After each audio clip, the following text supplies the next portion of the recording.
สดีครับอัสสลามุอะลัยกุมวะเราะห์มะตุลลอฮิวะบะเราะกาตุฮ์ช่วยตีให้แก่ราฟิกเรซาเบราชีเป็นลูกของตีฝ่ายจะเป็นพี่น้องทั้งหมด4 คนเกิดตัวมาด้วยพ่อที่ทำงานเป็นคนเก็บผลไม้เป็นลูกที่มีชีวิตอย่างง่ายและง่ายหลายเพียงพอในการดำรงชีวิตฮอบบี้ของผมคือการเล่นฟุตซอลโดยเฉพาะในเวลาว่างกับเพื่อนกิจกรรมนี้ไม่เพียงแต่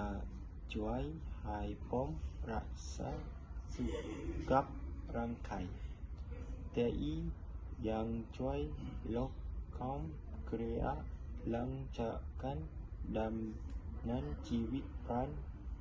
จำวันอาหารที่ผมชอบมากคือนาซีเลมะซึ่งเป็นอาหารดังเด่นของมาเลเซียที่มีชื่อเสียงหลายปีที่นิยมมากผมกับมาพบรสชาติที่สมดุลระหว่างความมันคนกับที่ง่ายก็สัมบัลที่เป็นหวานหลายลีมีกับเขาเช่นไก่ทอด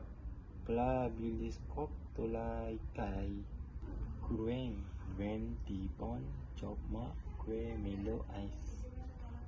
ก็มีรสชาติช็อกโกแลตและรู้สึกสดชื่นโดยกับเขาในเวลาอากาศร้อนผมชอบมาเพราะการผสมของเมโลไทยกินคนกับน้ำแข็งเย็นให้รสชาติอร่อยและทำให้รู้สึกอิ่มใจอาหารที่ผมไม่ชอบคือซูชิและเครื่องที่ผมไม่ชอบคือน้ำเปล่ารสชาติที่ผมชอบคือติมบิไก่สุดๆและ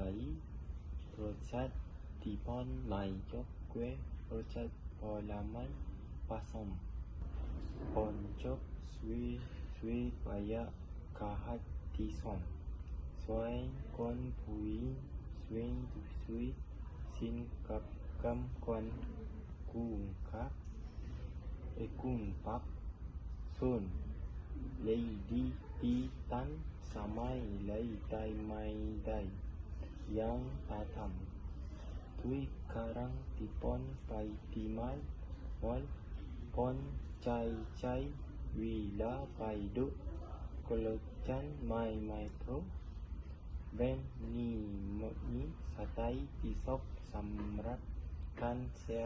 ในชีวิตประจำวันผมซื้อบัตรกาฮัดโดยราคา100 ริงกิตด้วยที่คุณป้าผมชอบคุณกับเรียดีที่ได้สัมผัสได้สมัยได้คิดแห่งสวัสดีครับ